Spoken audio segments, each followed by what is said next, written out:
এই আজকে কি রান্না করতেছো? এই যে মাছ ভাজি করে ভুনা করবো আর ভাত। মানে কি শুধু একটা আইটেম, আর কোনো আইটেম রান্না করো নাই? আমার ভালো লাগতেছে না, শরীরটা দেখো অনেক জ্বর ছিল সারাদিন।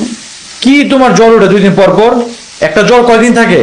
মানে অসুস্থ হইলেই তোমার মানে বাহানা সুতার কোনো অভাব থাকে না, না?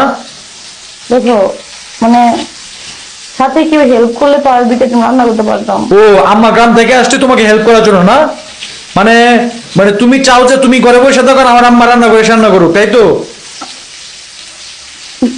দেখো মাথা ব্যথা করতে, সেই জন্যই তো আমি উঠতে কিসের মাথা ব্যথা? 2 দিন পর পর তোমার সপ্তাহে 6 দিনে মাথা ব্যথা থাকে। মানে একটু অসুস্থ হয়ে পড়লে না তোমার বাহানার অভাব থাকে না। আম্মা আসছে গ্রাম থেকে, আমি বাজার সদে করে দিয়েছি তোমারে। আর আমার মা তো জানো যে 2টা 3টা ছাড়া আইটেম খাইতে পারে না। আমিও তো 2 আইটেম 3 আইটেম ছাড়া খেতে পাই না। তারপরে তুমি এক আইটেম রান্না করে কোন হিসাবে? আচ্ছা, আমি আরেকটা আইটেম রান্না করলেই তো হবে, আমি করতেছি। মানে তোমাদেরকে না, মানে আমার ভালো করে চেনা আছে।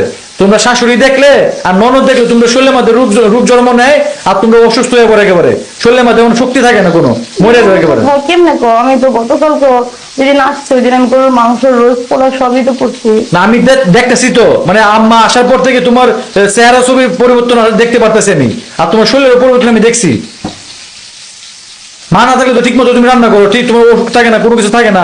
আর এখন একেবারে বাহানা শরীরের মধ্যে জ্বরে মরে যাও, এটা হয়ে যায়, কত কিছু হয়ে যায় তোমার। তুমি স্বামী এরকম করতেছো, তুমি কি চিনো না? মানে স্বামী যদি না বুঝো মানুষ কি বুঝবে? দেখো কথা বলতে কষ্ট হচ্ছে। বুঝি, আমি সবই বুঝি। মানে একটা আইটেম তুমি রান্না করো কোন হিসেবে আমার বলো তো, কোন আগ করে তুমি রান্না করতেছো এক আইটেম? আর দুধ জল দিব তো? একটা আইটেম তো কি খাওয়া যায়? দেখো মা তো দুধ আর আম পছন্দ করে। আর কথা বলো না তুমি, আর কোনো কথাই বলো না আমার সাথে। মানে আমি বাজার করে আনি, আমার মা আসে গ্রাম থেকে, আর তুমি একেবারে কোনো সেবা যত্ন করতে চাও না, রান্না করতে চাও না ঠিক মতো।